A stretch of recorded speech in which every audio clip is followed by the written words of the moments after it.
سورہ حمد 3 مرتبہ سورہ اخلاص کی تلاوت فرما کر اس کا ثواب مرحومہ نادرہ بیگم ابن حسن زیدی کے روح میں ارسال کریں۔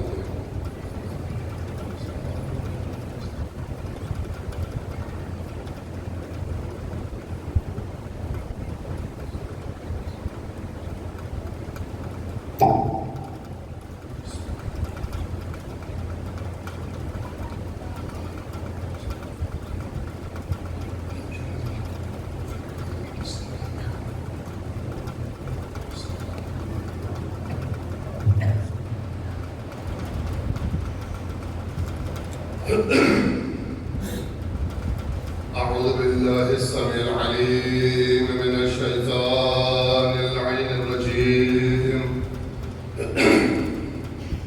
بسم الله الرحمن الرحيم الحمد لله رب العالمين مالك يوم الدين الذي ليس لصفته حد معدود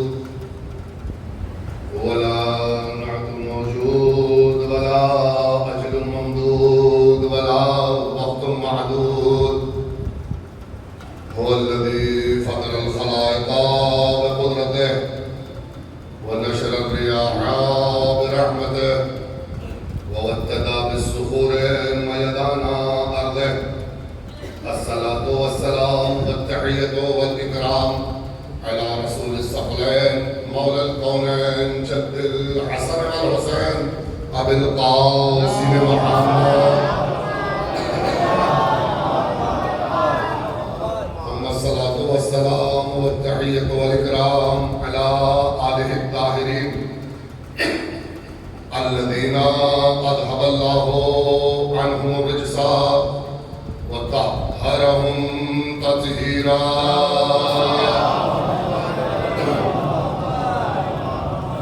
واللعن الدائم على أعدائهم أجمعين من الآن إلى قيام يوم الدين أما بعد ألا يا عباد الله كتاب ربكم فيكم مبينا حلاله وحرامه وفرائضه وفصائله وخاصه وعامه ورخصه وعزائمه ومرسله ومحدوده ومحكمه ومتشابهه فقال عز وجل في هذا الكتاب المذكور الملقب بالفرقان العظيم والمسمى بالقرآن الكريم بسم الله الرحمن الرحيم وقضى ربك ألا تعبدوا إلا إياه وبالوالدين إحسانا صلوات النبي محمد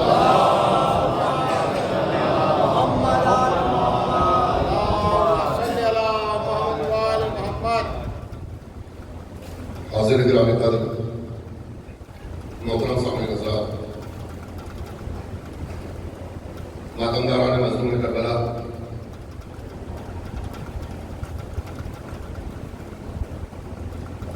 گفتگو کا طریقہ یہ ہے کہ انسان جب چاہے کہ کسی سے گفتگو کرے تو پہلے خود کو پہچانوائے اور اس کے بعد اپنی گفتگو کا آغاز کرے۔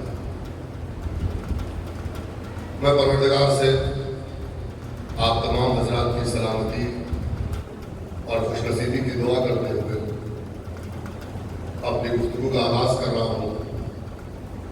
حقیر کا تعلق شہر جونپور سے ہے۔ والدین نے جو نام رکھا ہے جس سے مجھے پہچانا جاتا ہے وہ سید عادل منظور۔ ایران میں زیر تعلیم رہا ہوں چند برس اور آج بھی طالب علم ہوں، اور خدا کرے کہ عمر کے آخری لحظات اور آخری لمحات تک طالب علم رہوں۔ عزیزان گرامی، پروردگار نے سورہ اسراء کی 24ویں آیت میں ارشاد فرمایا کہ اللہ نے فیصلہ کر دیا ہے، اللہ کا یہ فیصلہ ہے کہ تم اس کے علاوہ کسی اور کی پرستش نہیں کرو گے۔ وقضا، اور اللہ نے فیصلہ کر دیا ہے، رب ربک تمہارے پروردگار ہے، الا ایاہ اللہ تعبد کہ تم کسی کی عبادت نہیں کرو گے، الا ایاہ اللہ تعبدو الا ایاہ تم لوگ کسی کی عبادت نہیں کرو گے سوائے اس کی ذات کے، وبالوالدین احسانا اور اپنے والدین کے ساتھ احسان کرو گے۔ دیکھیے معرفی کا پہلا حصہ یہ تھا کہ میں نے یہ بتایا کہ میں کون ہوں، کہاں سے آیا ہوں اور کیوں آپ کے سامنے بیٹھا ہوں۔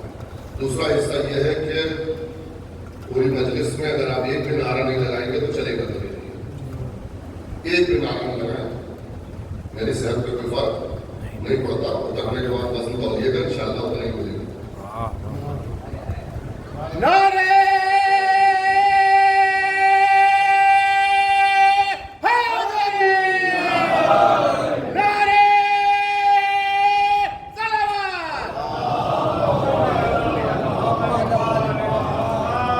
ایک بھی نعرہ نہیں لگائیں گے تو چلے گا، ایک تو لگ گیا ہے، لیکن اس کو بھیا تھوڑا دھیمی رکھو، میری آواز ویسے بہت زیادہ ہے تو، لیکن صلوات سے کمپرومائز نہیں، ہاں نعرے سے کمپرومائز نہیں،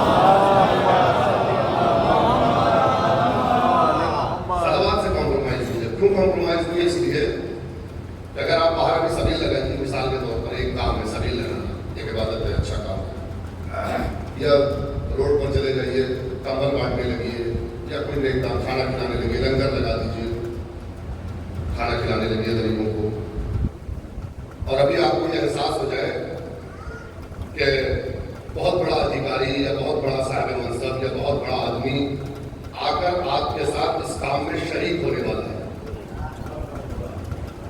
آپ کو یہ احساس ہو جائے کہ جو کام آپ کر رہے ہیں یہ بہت بڑا ادھیکاری آنے والا ہے، وہ بھی یہ کام کرے گا۔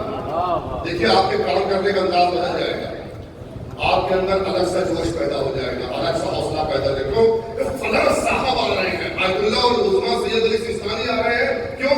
وہ کام کرنے کے لیے جو میں کر رہا ہوں۔ اگر ہمارے جیسا دو ہاتھ دو پیر دو آنکھوں والا انسان، ایک باشعور انسان جو تھوڑا سا ہم سے زیادہ پڑھ گیا ہے، یا ہم سے زیادہ اہمیت رکھتا ہے، یا ہم سے زیادہ منصب رکھتا ہے، ہم سے زیادہ مقام رکھتا ہے، اگر وہ ہمارے کام میں شریک ہو جاتا ہے تو ہم میں ایک الگ حوصلہ ہو جاتا ہے، تو پھر وہ کام جس میں اللہ ہمارے ساتھ شریک ہے،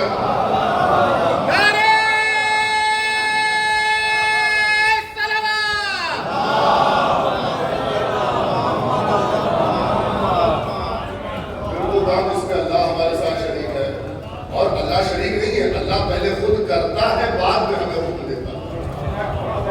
اللہ نے پہلے خود کیا ہے، ان اللہ و ملائکتہ یصلون علی النبی، اللہ اور اس کے ملائکہ صلوات پڑھتے ہیں۔ پڑھتے ہیں مطلب سمجھتے ہیں آپ؟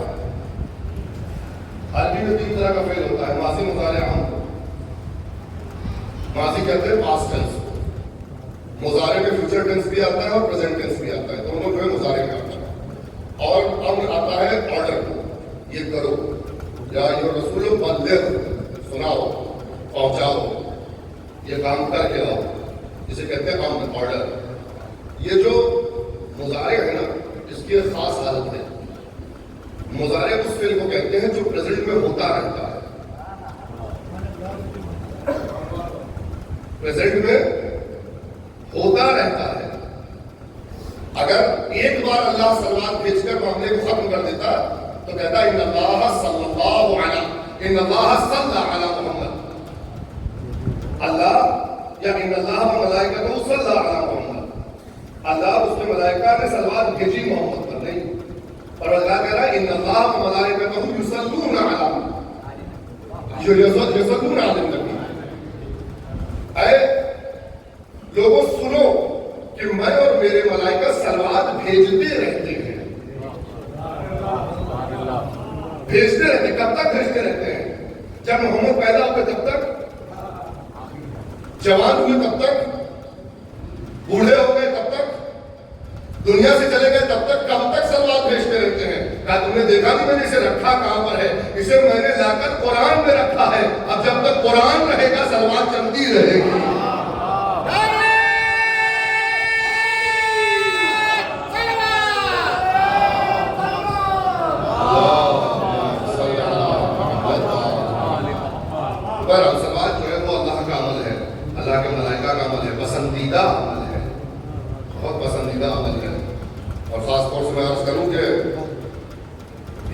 پتہ نہیں کب سے بیماری آ گئی ہمارے یہاں، پہلے نہیں تھی، پہلے یہ بیماری نہیں تھی، پہلے سلوات زیادہ پڑھی جاتی تھی. اب آدھا گھنٹہ نعرہ لگاتے ہیں لیکن ایک سلوات کے لیے جو ہے وہ دم گھٹنے لگتا ہے. آدھا گھنٹہ کھڑے ہو جائیں گے، چمن چمن گلی گلی گلی گلی گلی گلی نظر نظر گلی گلی گلی، آدھا گھنٹہ چل رہے ہیں، لیکن وہ دو جملے کی سلوات میں مجھے نہیں.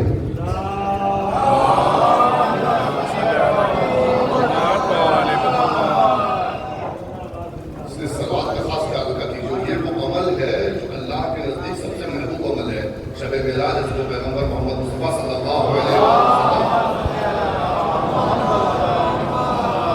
جب آسمان کی بلندیوں پر پہنچے تو انہوں نے دیکھا ایک فرشتہ ہے جس میں بہت سارے ہاتھ ہیں، بہت سارے انگلیاں ہیں، ہر ہاتھ میں جو ہے بہت ساری انگلیاں ہیں. اللہ کے رسول نے پوچھا کہ تمہارا کیا کام ہے؟ میرا کام زمین پہ گرنے والے پانی کے ہر قطرے کا حساب رکھنا ہے. دو طرح کا حساب ہے وہاں، ایک حساب یہ ہے کہ کتنا برسنا ہے اور ایک حساب یہ ہے کہ کتنا برس گیا ہے. اگر حساب رکھنا ہے تو دونوں کا حساب رکھنا پڑے گا نا. کتنا اللہ نے کہا ہے برسانے کو اور کتنا برس گیا ہے، کتنا کوٹے میں باقی ہے اور کتنا پھر برسایا جائے گا، یہ سارا حساب اس کے پاس ہے. پیغمبر نے کہا کہ کچھ ایسا بھی ہے جس کا تم حساب نہیں کر پاتے؟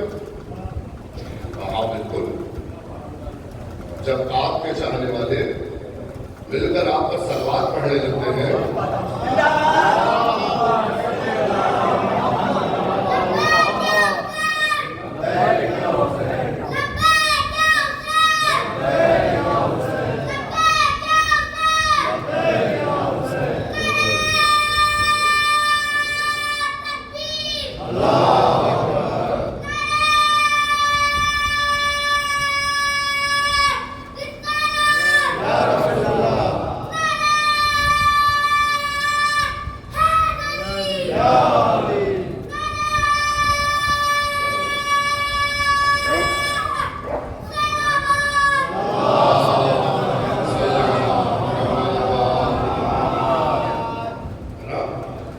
میں اس کا حساب نہیں کر پاتا. جو لوگ سب جس کے پاس پوری دنیا میں برسنے والے پانی کا حساب ہے، اس کے پاس آپ کی صلوات کا حساب نہیں. اس کے پھر کون رکھے گا ہمارا حساب؟ وہ ہے جو خود لا حساب ہے، وہ ہے جس کی نعمتیں لا حساب ہے، جس کی رحمتیں لا حساب ہے. جو لا حساب رحمتوں کا حساب رکھتا ہے وہی محمد پہ صلوات کا حساب رکھتا ہے.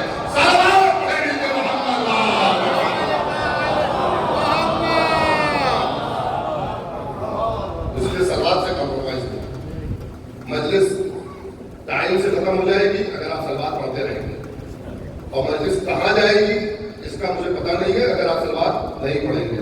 تو اس لیے مل جل کر پنجتنی صلوات پڑھیں تاکہ مجلس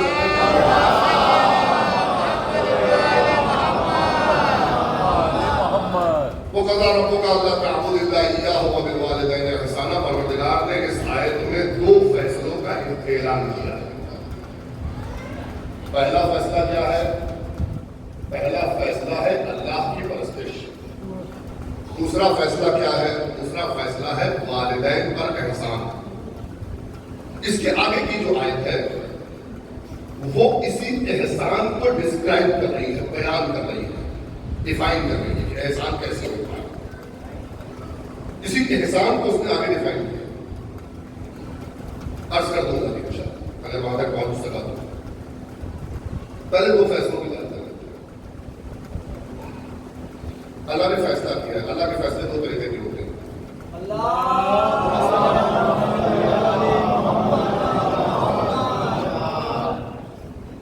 اللہ کے فیصلے جو ہے وہ دو طریقے کے ہوتے ہیں. ایک کا نام قضا ہے، ایک کا نام قدر ہے. قضا کیا ہے؟ قضا وہ فیصلہ ہے جو ٹلا نہیں کرتا، جو اللہ نے تکوین میں، جو قانون اقدس میں، جو اللہ نے قانون بنایا ہے وہ ٹلتا نہیں. مثلا ہر شے کو موت لگتی، کل جو من علیہا فان. یہ اللہ کا فیصلہ ہے. اب کچھ بھی کر لیجیے آپ، خیالوں میں زندگی بنا سکتے ہیں، حقیقت میں زندگی نہیں پا سکتے. خیالوں میں زندگی باقی ہو سکتی ہے، ایسی چیزوں کی ایجاد خیالوں میں کی جا سکتی ہے جسے امرت کہتے ہیں. مثال کے طور پر خیالوں میں ایسی چیزیں بنائی جا سکتی ہیں، ایسے کچھ درخت بنائے جا سکتے ہیں خیالوں میں جس کے پتے کھانے سے جو ہے وہ زندگی ختم نہیں ہوتی، انسان کبھی بوڑھا نہیں ہوتا ہے، انسان کبھی مرتا نہیں. خیالوں میں بنایا جا سکتا ہے، لیکن یہ کروڑوں سال کی تاریخ بشریت اور تاریخ زمین گواہ ہے کہ جو بھی اس زمین پر آیا ہے اسے فنا ہونا ہے. علیہا کل من علیہا، جو بھی زمین پر ہے، حتیٰ اگر زمین بھی ہے تو اسے بھی فنا ہونا ہے. پانی ہے اسے فنا ہونا ہے، درخت ہے اسے فنا ہونا ہے، چرند ہے انہیں فنا ہونا ہے، پرند ہے انہیں فنا ہونا ہے، حیوان ہے انہیں فنا ہونا ہے، بشر ہے انہیں فنا ہونا ہے. اور مشہور و معروف مثال ہے کہ جب احمد مرسل رہے کون رہے گا. اللہ کو زندہ رکھنا ہوتا، باقی رکھنا ہوتا، سب سے پہلے اپنے حبیب کو باقی رکھتا. ہم آپ اپنے چاہنے والوں کے لیے کتنا خرچ کر دیتے ہیں، کتنی کوشش کر دیتے ہیں بچانے کے لیے. ابھی ہمارے ایک عزیز ہیں، ان کا بچہ بیمار پڑ گیا، آپریشن کے لیے لے گئے، 80 لاکھ روپے خرچہ ہو گیا. 80 لاکھ روپے کس لیے خرچ ہونے ہوتا ہے؟ زندہ رکھنے کے لیے، بچے کو بچانے کے لیے، ایک زندگی کے لیے. یہ ہم ساری کوشش کرتے ہیں، لیکن اللہ نے قانون بنایا ہے. اللہ نے قانون بنایا ہے کہ دنیا میں جو آیا ہے اسے جاننا ہے. اس قانون کا کوئی انکار نہیں کر سکتا.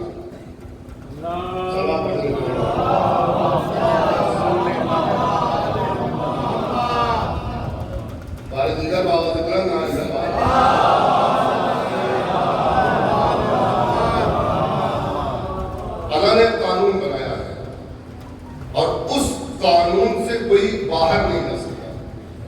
اختیار نہیں ہے یہاں پر، اس قانون سے باہر جانے کا اختیار نہیں ہے. اس قانون کو توڑنے کا اختیار صرف خدا کو ہے.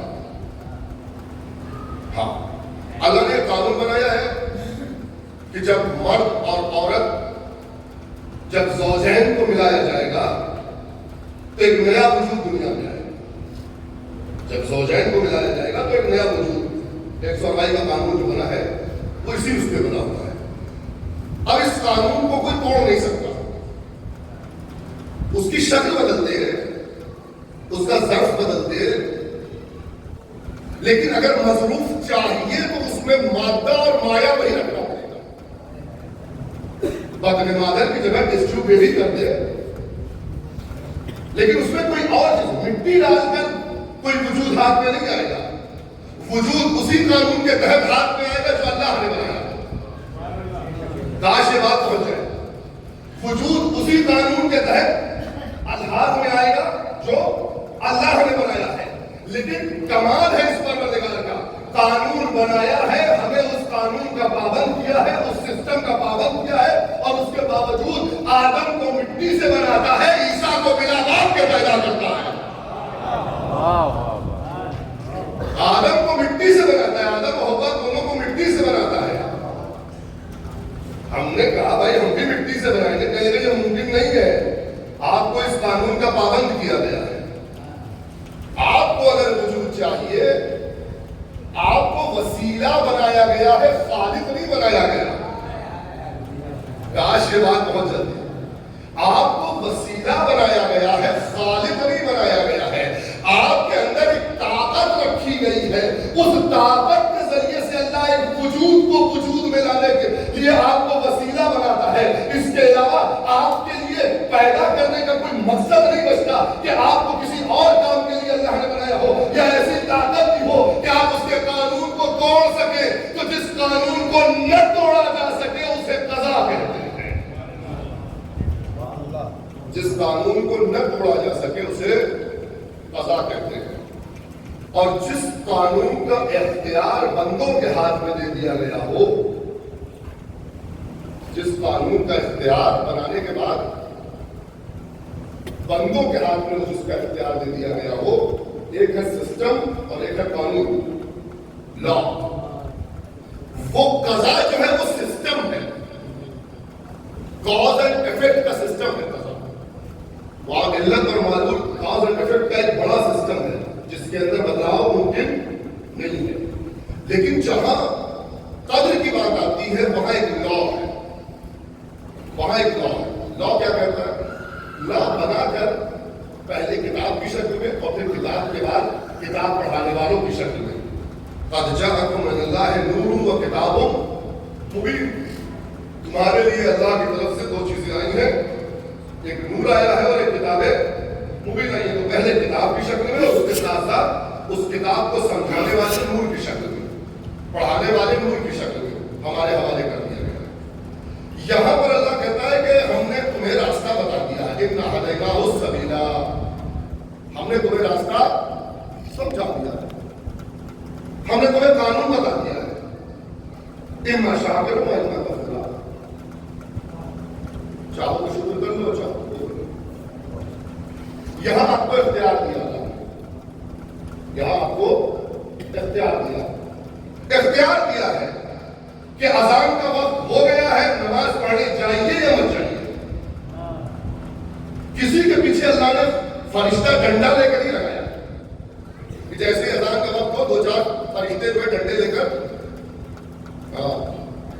پیچھے پیچھے چلو نماز پڑھ لیں، چلو نماز پڑھ لیں، چلو نماز پڑھ لیں۔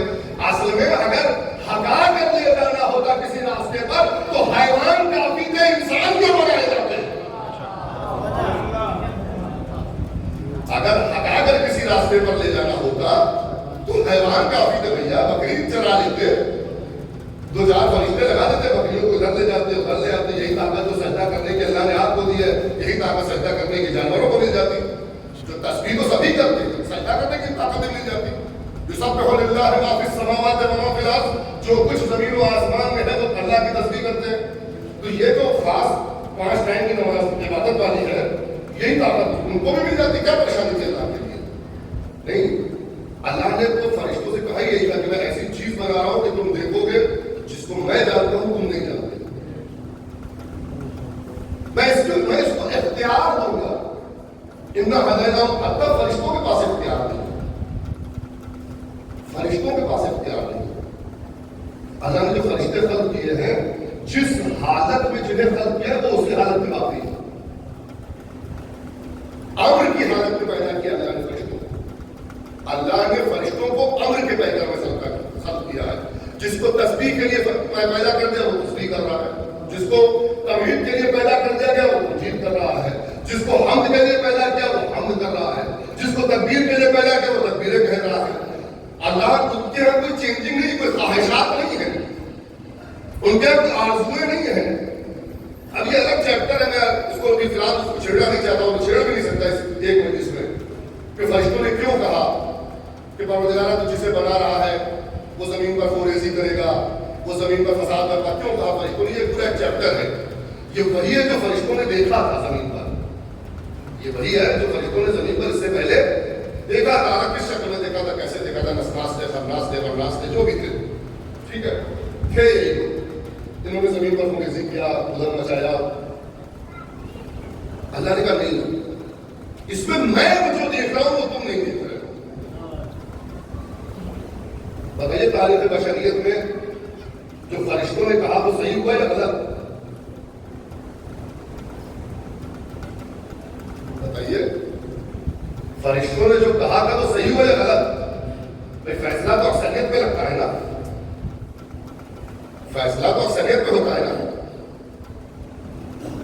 تو اکثریت جو ہے وہ وہی کر رہی ہے جو فرشتوں نے کہا تھا یا کچھ اور کر رہی ہے؟ خون خرابہ ہو رہا ہے یا نہیں ہو رہا؟ اور جب سے انسان بنا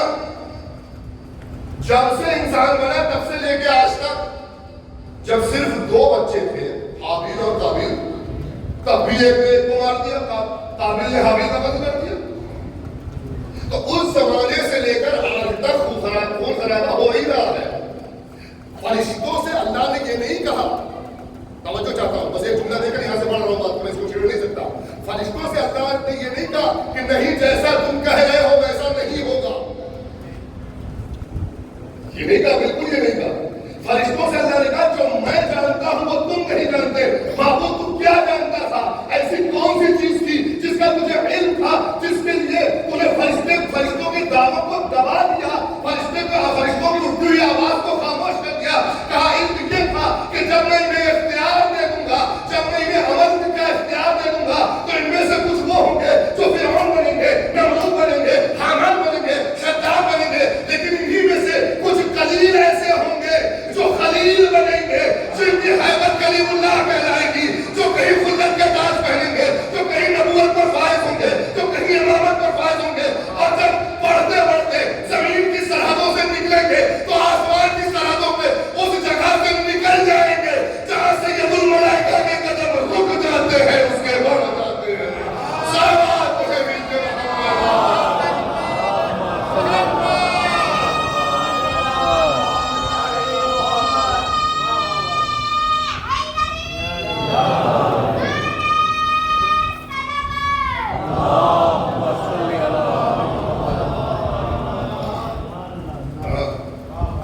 مشیت کی نگاہیں کچھ اور دیکھ رہی تھی. اچھا مشیت کو اکثریت چاہیے بھی نہیں بھائی. کسی نے پوچھا ایک بزرگ عالم دین سے کہ صاحب اتنا بڑا حوضے کا سسٹم چلاتے ہیں, مدرسے کا سسٹم, حوضے کا اتنا بڑا سسٹم آپ چلاتے ہیں, اور اس میں سالوں میں کوئی بلو جلدی پیدا ہوتا ہے, کوئی خوئی پیدا ہوتا ہے. بات پہنچ گئی آخر تک, بہت دور ہے, آپ تھوڑا تھوڑا آگے آ جائیں گے, سوال پڑھتے ہوئے تاکہ آپ تک میری رسائی آ جائے گی. بہت جگہ ہے آ جائے گی. بارے دیگر بابا سے بولو نعرے سلام.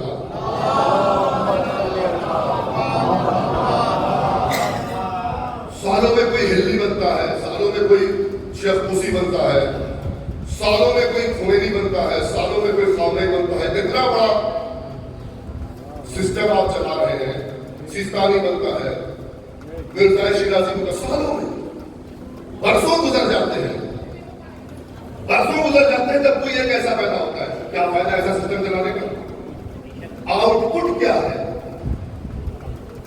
آؤٹ پٹ کیا ہے؟ کتنا خوبصورت جواب دیا ہے.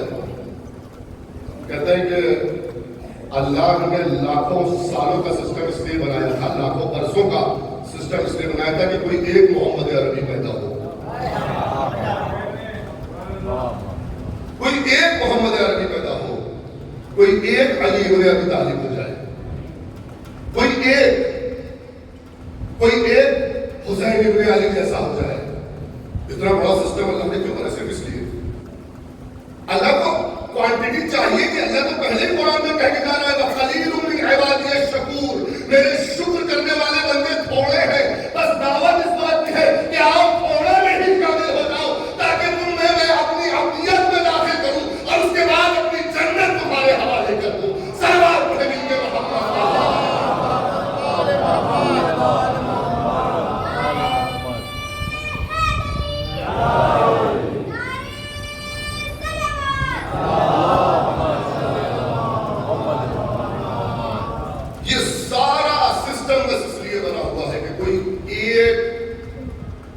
اللہ کا مطیع ہو جائے.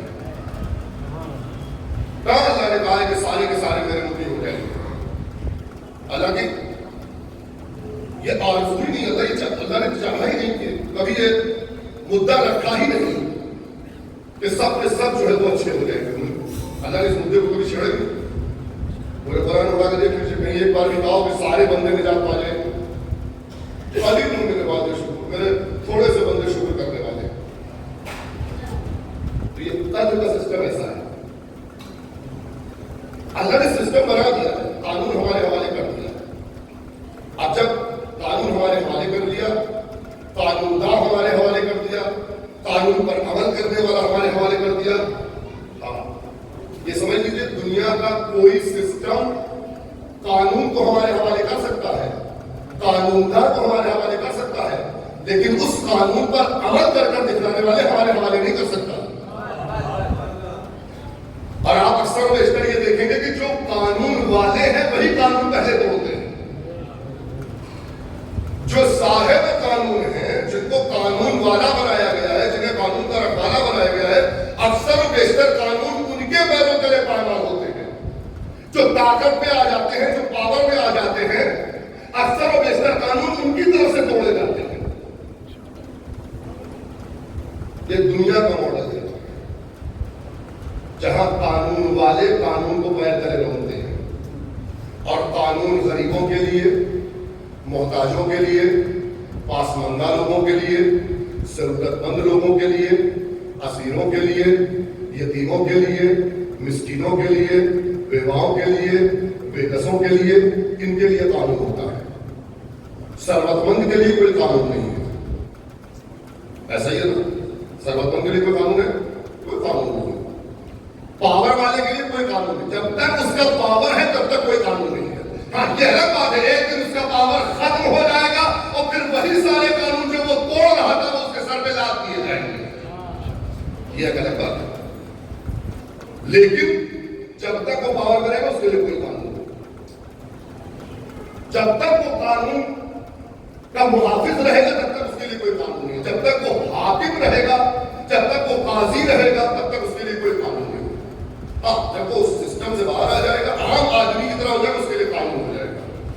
لیکن جانے نثار ہو جائے شریعت کے قانون دانوں پر اور قانون دکھانے والوں پر. پہلے خود کر کے عمل کر کے دکھاتے ہیں، پھر ہم سے کہتے ہیں کر کے دکھاؤ. اور اس کے باوجود وہ نہیں مانتے جو ان کا کمال ہے، بلکہ وہ مانتے ہیں جو حد عقل ہے، تقویٰ مانگا ہے، زہد نہیں مانگا ہے. صلوات نبی کے محمد علیہ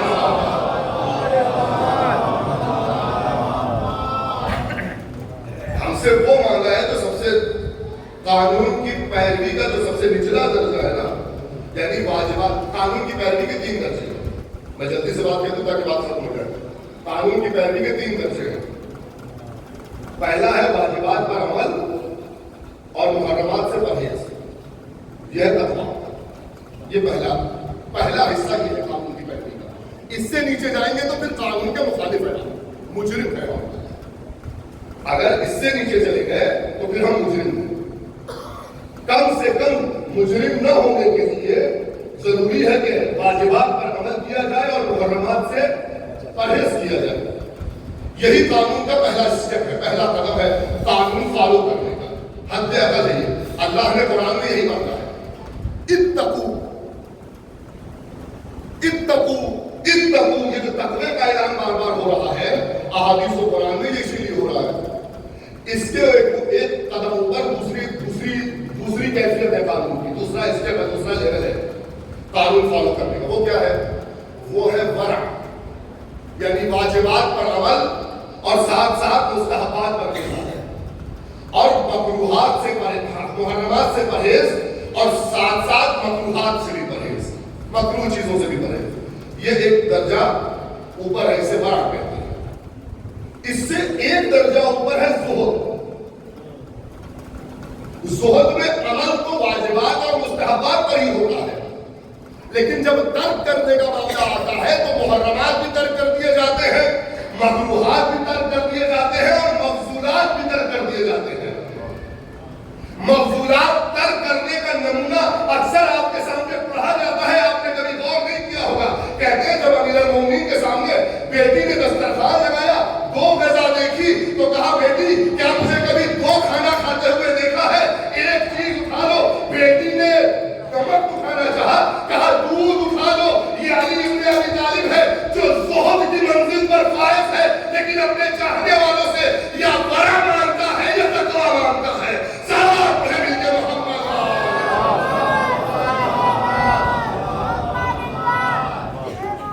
اعلیٰ پیمانے پر عمل کر کے دکھایا ہے علی ابن ابی طالب نے. آپ سے نہیں کہا سوکھی روٹی توڑ کر کھاؤ، نہ بالکل نہیں کہا. آپ سے نہیں کہا کہ پھٹا ہوا کپڑا پہنو، آپ سے نہیں کہا. اعلیٰ پیمانے کا عمل خود کر کے دکھایا ہے. فرض اللہ علی ائمۃ العدل ان یقدروا معیشتهم علی صحت اللہ نے ائمہ عدل پر واجب کیا ہے کہ وہ اپنی معیشت کو سب سے نچلے حصے میں رکھیں, اپنی لائف اسٹائل کو غریبی ریکھا سے نیچے رکھیں. کیوں غریبی ریکھا سے نیچے رکھیں بھائی اپنی لائف اسٹائل؟ وہ تو امام ہے, وہ تو حاکم ہے, وہ تو ایم پی ہے, وہ تو وقت کا منسٹر ہے, وہ وقت کا پی ایم ہے, پوری دنیا کے لیے اکیلا پی ایم ہے, پوری دنیا کے لیے اکیلا پریزیڈنٹ ہے. وہ کیوں اپنی معیشت کو نیچے رکھے؟ کہا اس لیے کہ اگر دنیا کے کسی حصے میں اس کا چاہنے والا, اس کا ماننے والا اگر اپنے مقابلے میں کسی کی کم ترین معیشت اور لائف اسٹائل کو دیکھنا چاہتا ہو تو نظر اٹھائے تو اسے اپنا امام نظر آئے. صلوات پڑھے مل محمد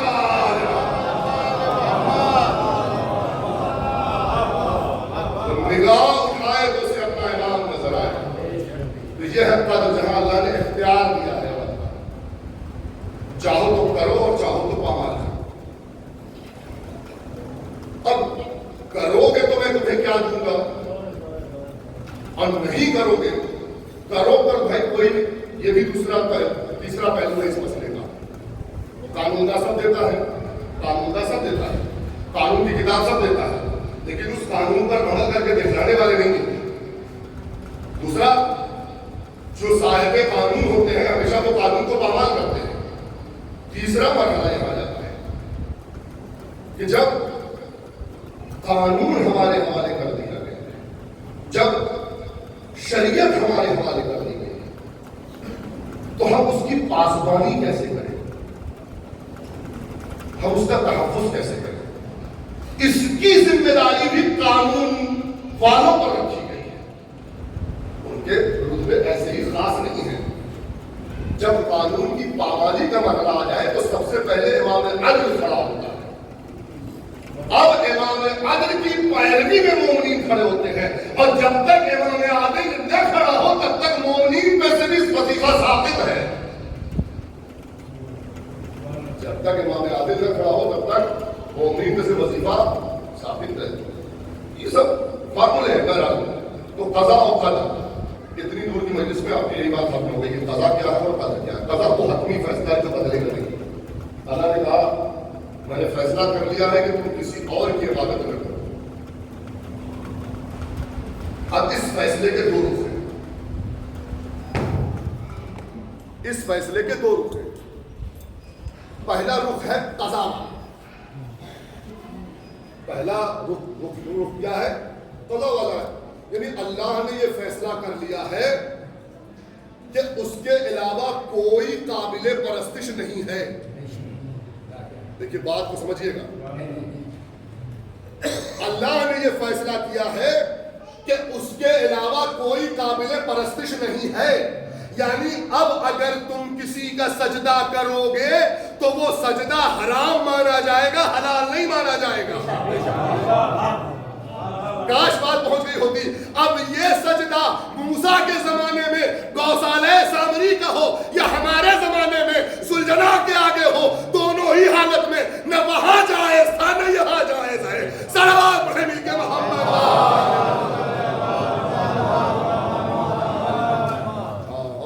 جو ہے وہ تھوڑا سا مزاج پر گرا گزر سکتا ہے. اب کمر باندھ کے بیٹھو, میری باری ہے. سجدہ اسلام میں صرف خدا کا ہے, صرف خدا کا. کسی عبادت گاہ میں, کسی ذری کے سامنے, کسی امام کے سامنے, کسی رسول کے سامنے, کسی شبی کے سامنے وغیرہ وغیرہ وغیرہ کسی کا سجدہ نہیں رکھا گیا ہے. بوسہ رکھا گیا ہے, احترام رکھا گیا ہے, تقدس مانا گیا ہے, آنکھوں سے لگانا مانا گیا ہے, سر پہ اٹھانا مانا گیا ہے, لیکن سجدہ نہیں رکھا گیا ہے. سجدہ نہیں رکھ سکتے. آپ دیکھ رہے ہیں کہ سجدے ہو رہے ہیں, مقدس بارگاہوں میں جاتے ہیں, یہاں سے لے کے ایران عراق شام تک پہلے جا کے سجدہ کرتے ہیں چوکھٹ پر. کیوں کر رہے ہیں سجدے پہ؟ یہ سب سجدہ تعظیمی ہے. کاہے کا سجدہ تعظیمی؟ کوئی شریعت میں نہیں سجدہ تعظیمی کوئی جگہ نہیں. وہ ایکسپشنل قانون تھا جو حضرت آدم کے لیے آیا اور بعد میں جناب یوسف کے لیے آیا. بس